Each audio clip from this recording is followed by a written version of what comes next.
बंदी चोट सतगुरु संत रामपाल जी महाराज की जय हो। परमात्मा श्री प्रिय आत्माओं को कानपुर से रामचंद्र दास की सत साहिब। भगत भाइयों, जो हम नित्यनेम करते हैं, रोज़ रट्टा लगाते थे और लगा रहे भी हैं।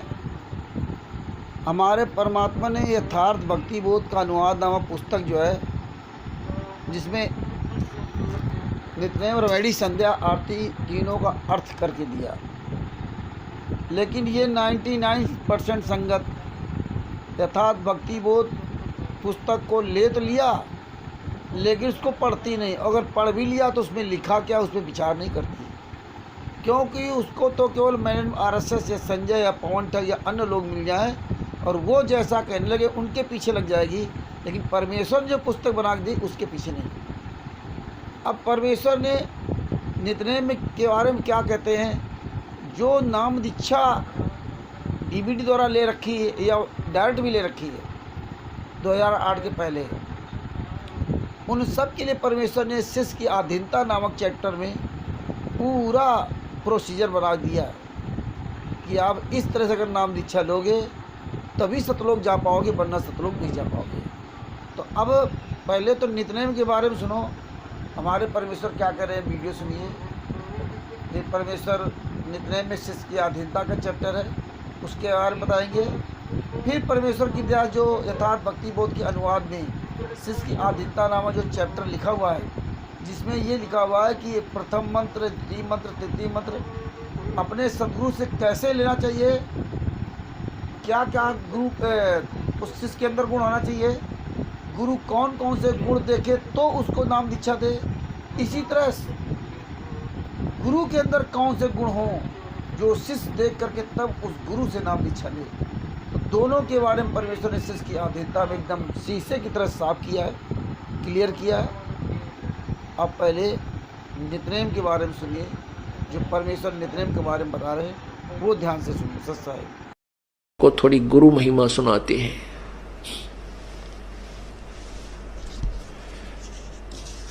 पुण्यात्माओं, आप प्रतिदिन पढ़ते हो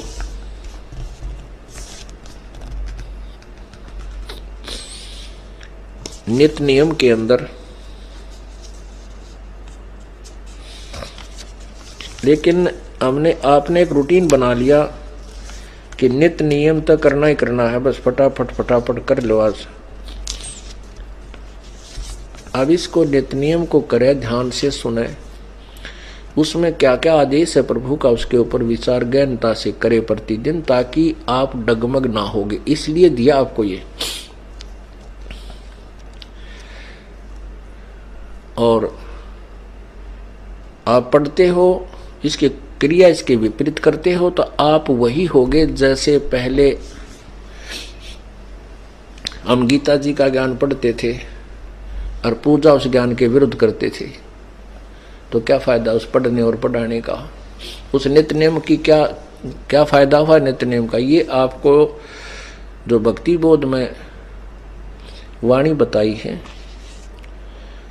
इनके अनुसार अपना जीवन भी आपने सुचारू रखना है। गुरुदेव के विषय में कितनी प्यारी वाणी बताई है।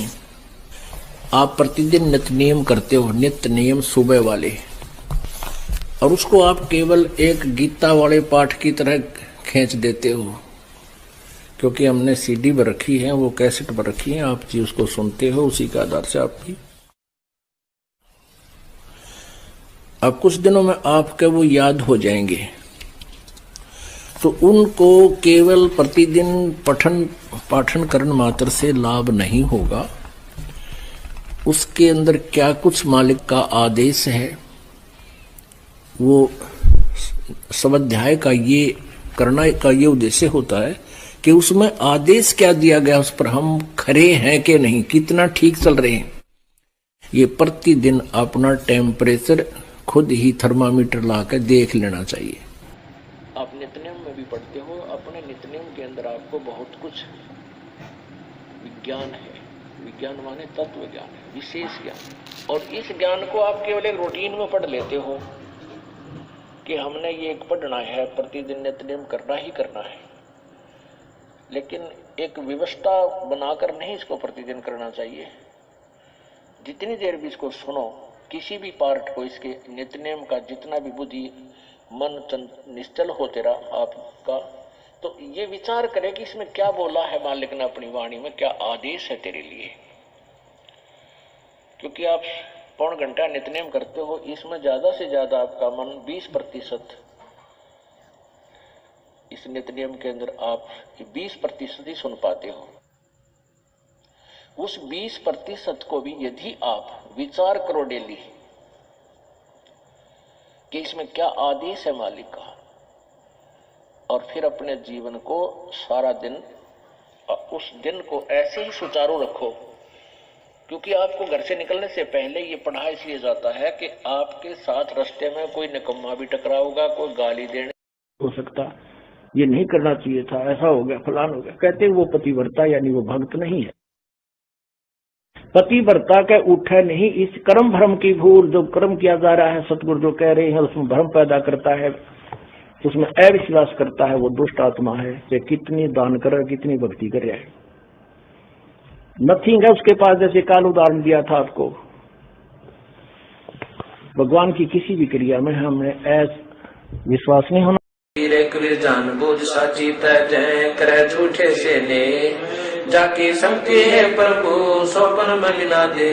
शिष्य की अधीनता दो कर जो गुरु के आगे कर बो विनती चरण लागे। अति शीतल बोल सब बहना, मेटे सकल कपट के बहना। हे गुरु तुम हो दीन दयाला, मैं हूँ दीन करो प्रतिपाला। बंदी छोड़ मैं अति अनाथा, बहुत जल बूढ़त पकड़ो हाथा। जन्म मरण भव दुख छुड़ाओ, यो आदीन हो ऐसे जब ही शिष्य पर कृपा करे गुरु तभी। मन कर्म चंद्र धने आगे, ऐसी प्रीते कह गुरु जब ही। गुप्त मंत्र कहे गुरु तभी, भक्ति मुक्ति को पंथ बतावे, बुरो होण को पंथ छुड़ावे। ऐसे शिष्य उपदेश सही पाई, होय दिव दृष्ट पुरुष पै जाई। ऐसे शिष्य उपदेश सही पाई, होय दिव दृष्ट पुरुष पै जाई। शेष साहब भगत जी, अब देखिए परमात्मा ने शिष्य की अधीनता नामक चैप्टर में परमात्मा बताया कि ऐसे शिष्य उपदेश से पाई, जो इस प्रकार से उपदेश लेगा, ऐसे शिष्य उपदेश से पाई हुए दिव्यदृष्ट पुरुष पै जाई। जो इस तरह से उपदेश लेगा वो उस परमात्मा के पास सतलोक में जा सकता है, वरना और कोई दूसरा नहीं जा सकता। तो ये हम रोज नित्य में पढ़ते हैं, लेकिन हम परमेश्वर की वाणियों को रट्टा लगा रखे लेकिन मानते नहीं। अब परमेश्वर ने हिंदी में अनुवाद भी दे दिया, जो यथार्थ भक्ति बोध अनुवाद है ना, उसमें परमेश्वर ने हिंदी में अनुवाद भी दे दिया। अब देखो हिंदी का अनुवाद भी परमेश्वर जो अपने कर्म कलम से किया, अब उसका आपको इसमें वीडियो लगाकर बताते परमात्मा बतवाएंगे। सच साहेब जय हो, बद्दी छोड़ सतगुरु संत रामपाल जी महाराज की जय हो। हमारे सतगुरुदेव संत रामपाल जी महाराज ने नित्यनेम रवेणी संध्या आरती का सरलार्थ यथार्थ भक्तिबोध अनुवाद नामक पुस्तक में किया। लेकिन ये संगत जो है परमेश्वर के मुकम्मल से कहे हुए वचनों को भी नहीं मानती, और जो परमेश्वर ने हिंदी अनुवाद करके दिया है तो पुस्तक तो खरीद लेता है लेकिन पढ़ता है, लेकिन इसमें परमेश्वर बोल क्या रहे हैं ना उस पर विचार करता है ना उस पर चलता है। अब इसी के पुस्तक के में देखो एक चैप्टर आता है, वो आपको दिखाता हूँ। ये है चैप्टर शिष्य की अधीनता, चैप्टर पेज नंबर 64 पर है। शिष्य की अधीनता में परमेश्वर ने बताया है कि जो इस तरह से अपने गुरु जी से नाम दीक्षा लेगा वही पार होगा। गुरु और शिष्य दोनों के बारे में बताया है कि गुरु कैसा होना चाहिए और शिष्य कैसा होना चाहिए, और जब शिष्य के अंदर ये गुण गुरु देख ले तो उसको नाम दीक्षा दे, तीनों मंत्र दे। इसी तरह शिष्य जब उस गुरु के अंदर ये गुण देख ले तो उस गुरु से नाम दीक्षा ले। अब आपको ले चलते पेज नंबर 64 पर। अब ये देखिए, इसमें परमेश्वर ने शिष्य की अधीनता नामक चैप्टर दिया। अब इसको केवल हम रट्टा लगा के पढ़ते हैं। परमेश्वर कहते हैं नित्यनेम को मतलब रोज ही व्यवस्था बना के नहीं करना चाहिए, परमेश्वर ने बोला क्या उस पर विचार करना चाहिए। अब देखो शिष्य की अधीनता में परमेश्वर ने बताया क्या, दो कर जोर गुरु के आगे, करीबों बिनती चरण लागे। अति शीतल बोले सब बहना, मेटे का सकल कपट के बहना। अब परमेश्वर इसका अर्थ भी कर रहे हैं, क्या कर रहे हैं, सरलार्थ। शिष्य को चाहिए कि अपने गुरुदेव के सामने दोनों हाथ जोड़कर चरणों में मस्तक यानी सिर रखकर बहुत विनय प्रार्थना करे। शिष्य अपने गुरु जी के सामने शीतल बैन वचन अर्थात सर्ववचन गुरु जी के सामने अति शीतल बहुत प्यारे कहे, सब छल कपट के बहना झूठे वचन मेटे समाप्त करे अर्थात त्याग देने चाहिए। तो यही हमारे सदगुरुदेव संत रामपाल जी महाराज ने बताया कि गीता में भगवान श्री कृष्ण ने अर्जुन से कहा था कि हे अर्जुन, गीता अध्याय 4 श्लोक नंबर 34 में कहा था, हे अर्जुन तू उस तत्वदर्शी संत की खोज कर, फिर कपट भाव छोड़कर उस तत्वदर्शी संत के शरण में जा, फिर दंडोत प्रणाम कर, फिर सेवा कर और जब तेरी सेवा से वो प्रसन्न होंगे तब तुझे तत्व ज्ञान देंगे, यानी कि तुझे मंत्र देंगे। यही परमेश्वर ने गीता में बताया था, वही देखो परमेश्वर शिष्य की अधीनता बता रहे। आगे क्या कह रहे हैं, हे गुरु तुम हो दीन दयाला, मैं हूँ दीन करो प्रतिपाला, बंदी छोड़ मैं अति अनाथा, भव जल पूरत पकड़ो हाथा। परमात्मा कहते हैं कि जब वो शिष्य बने गुरु की शरण में जाए तो उससे गुरु से प्रार्थना करे, हे गुरुदेव जी आप दीन दुखियों पर दया करने वाले हो, मैं दीन गरीब तथा दुखी हूँ, कृपया मेरा प्रतिपालन पालन पोषण अर्थात भक्ति से मुझे तृप्त करके मेरा उद्धार करो। हे गुरुदेव आप काल के बंधन में अर्थात काल की कारागार कैद में कर बंधन में बंधे बंदियों को छुड़ाने वाले बंदी छोड़ हो। हे बंदी छोड़ मैं बिल्कुल अनाथ हूँ, आपके अतिरिक्त मेरा कोई सहायक या साथी नहीं है। मैं सत्य भक्ति शास्त्रार्थ गुण ना करके मनमाना आचरण करके भवजल संसार रूपी जल के सागर अर्थात 84 लाख योनियों के चक्र में गिरकर डूब रहा हूँ। मुझे अपनी शरण लेकर मेरा डूबते का हाथ पकड़ो। फिर क्या कहते हैं, द्विजय उपदेश गुप्त मंत्र सुनाओ, जन्म मरण भव दुख छुड़ाओ। ये देखो शिष्य प्रार्थना कर रहा अपने गुरु से, क्या कर रहा, हे गुरुदेव मुझे वो गुप्त मंत्र दीजिए जो आज तक किसी के ज्ञान में मंत्र नहीं है, सब शास्त्र विधि त्याग कर मनमाना आचरण कर रहे हैं। जो गुप्त मंत्र रहस्य युक्त भक्ति के नाम आप जी के पास है, वे किसी संत के पास नहीं है। आप मुझे उपदेश दीक्षा व ज्ञान दीजिए, मेरा जन्म तथा मरण का दुख छुड़वाएं। भवसागर में कोई सुखी नहीं है, कोरा दुख ही व्याप्त है। यह भव दुख छुड़वाएं अर्थात पूर्ण मोक्ष प्राप्त कराएं, जो गीता अध्याय 15 श्लोक नंबर 4 में कहा है कि तत्वदर्शी सन से तत्व ज्ञान रूपी शस्त्र प्राप्त करके भक्ति अज्ञान को उससे काट कर अर्थात अच्छी तरह अज्ञान नाश होने के पश्चात परमेश्वर के उस परम पद की खोज करनी चाहिए, जहाँ जाने के पश्चात साधक फिर लौटकर संसार में कभी नहीं आते, अर्थात जिनका जन्म मरण सदा के लिए समाप्त हो जाता है। संसार के दुख हुआ जन्म मरण के दुख के सदा के लिए छूट जाते हैं। जिस परमेश्वर से संसार रूपी वृक्ष की प्रवृत्ति विस्तार को प्राप्त हुई है, अर्थात जिस परम अक्षर ब्रह्म ने सर्व संसार की रचना की है, वही प्रमाण इस उपरोक्त वाणी में संख्या 5 में है। अब आगे देखो क्या परमेश्वर बता रहे हैं। ये देखो शिष्य अपने गुरु से प्रार्थना कर रहा है। अगर ऐसे प्रार्थना करके गुरु से तब नाम दीक्षा लोगे तभी ये नाम दीक्षा आपकी फलीभूत होगी, वरना जपते रहो। आगे क्या कह रहे हैं परमात्मा, यो आधीन होए शिष्य जब ही शिष्य पर कृपा करे गुरु तबहि। जब इस तरह से जो आपने अभी ये पढ़ा, जब इस तरह से शिष्य की अधीनता, जब इस तरह से वो शिष्य यो आधीन होए शिष्य जब ही शिष्य पर कृपा करे गुरु तबहि। परमात्मा कहते हैं इस अमृतवाणी में परमेश्वर कबीर जी ने अपने कृपा पात्र भक्त को, ध्यान से सुन लीजिए, परमेश्वर कबीर जी ने अपने कृपा पात्र भक्त को समझाया है। क्या समझाया, जो गुरु पद पर विराजमान है, जो गुरु पद पर विराजमान है उस अपने कृपा पात्र भक्त को कबीर साहब ने समझाया। क्या कहा है कि जिस समय शिष्य उपरोक्त है, अब ये शिष्य की अधीनता के चैप्टर में उपरोक्त, जिस समय शिष्य उपरोक्त है वाणियों में वर्णित आचरण वाला तथा अधीन दास भाव वाला विनम्र हो जाए तो तब गुरु उस शिष्य पर कृपा करे अर्थात दीक्षा देवे। जब इस तरह अधीन भाव वाला हो जाए तब उससे नाम दीक्षा दे, ऐसे नाम दीक्षा न दे। यहाँ चले गए डीबीटी से नाम दीक्षा लेके चले आए और रोज़ नित्यनेम पढ़ते हैं, बताएंगे हम तो गुरुजी से 2008 में नाम दीक्षा लिया था, 2012 में नाम दीक्षा लिया, आशीर्वाद लिया था। कबीर साहब की वाणियों को झुठला रहे आप लोग। कबीर साहब ने स्पष्ट किया है। अब आगे परमेश्वर ने उस गुरु के लिए क्या शिक्षा दी है। गुरु से शिष्य जब दीक्षा मांगे मन क्रम चंद्र धन आगे, ऐसी प्रीति देख गुरु जब ही गुप्त मंत्र कहे गुरु तबही।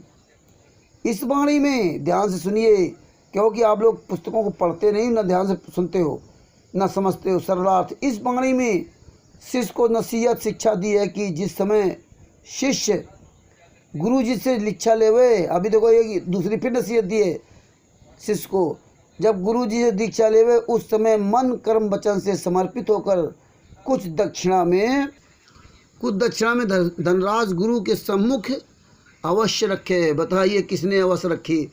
अपने गुरु के सम्मुख, अर्थात दक्षिणा अच्छे दिल से अवश्य देवे, किसी ने नहीं दिया, अर्थात कुछ दान अवश्य करे। इस अमृतवाणी में परमेश्वर कबीर जी ने गुरु पद पर, अब देखो गुरु पद पर विराजमान अपने कृपापात्र संत को नसीहत शिक्षा दी है कि जिस समय दीक्षार्थी में उपरोक्त श्रद्धा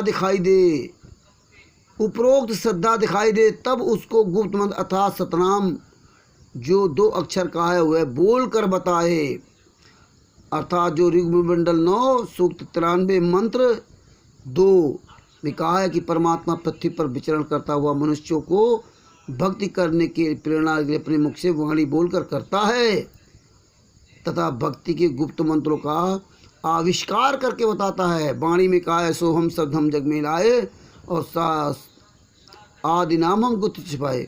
इस प्रकार गुरु ने योग सुपात्र दीक्षार्थी को दीक्षा देनी चाहिए।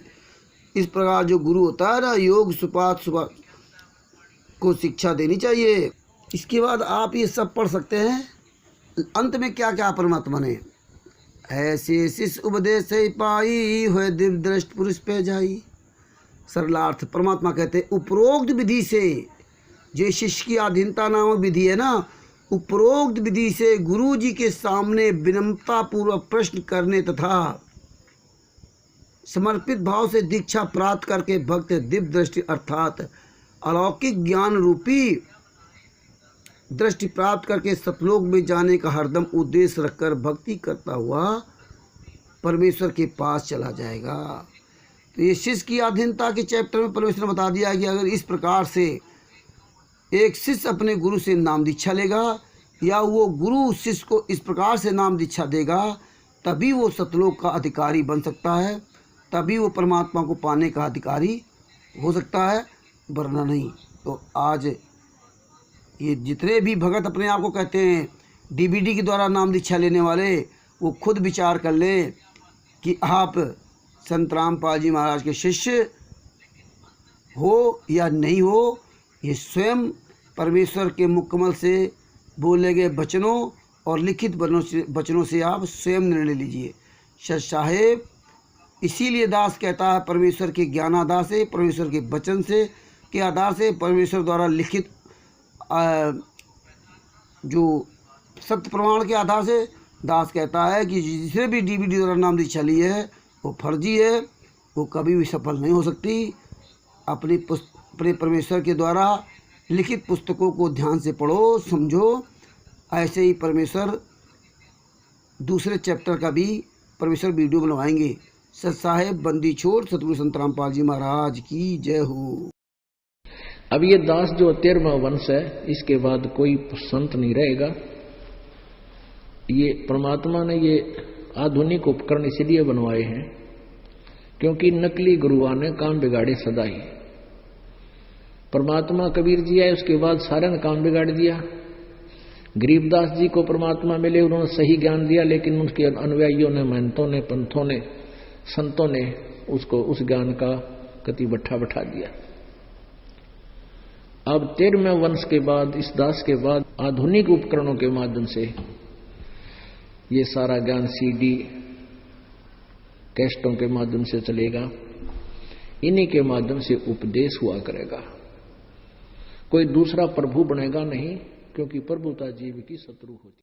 आपका तो खुद भगवान आ जाना सामने कबीर साहब, जब भी यकीन नहीं होया, क्योंकि 120 साल रह कर चले गए, 61-60 यहाँ छुड़ानी में रहकर वही परमात्मा चले गए, पर फिर भी हमारा यकीन ना। अब यहाँ देखना, इन केसेस बहुत आए हमारे पास। गुरुजी को से आप मिले हो या उन्होंने आपको डायरेक्ट ऐसी क्रिया करवाई है कि नहीं? फिर आपके गुरुजी कौन हुए?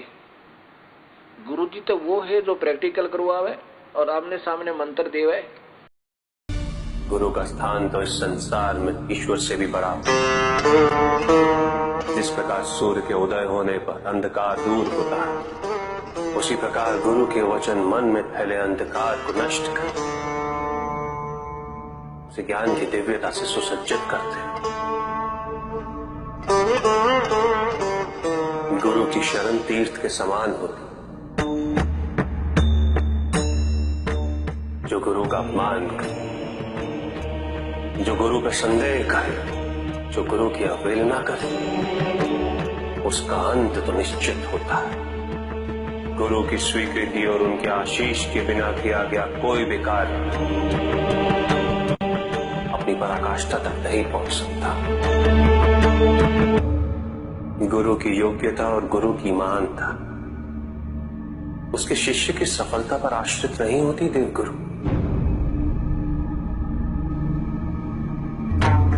गुरु तो ज्ञान का महासागर होता है। इस महासागर में कौन सा शिष्य कण चुनता है और कौन सा मोती, ये तो शिष्य पर ही निर्भर करता है।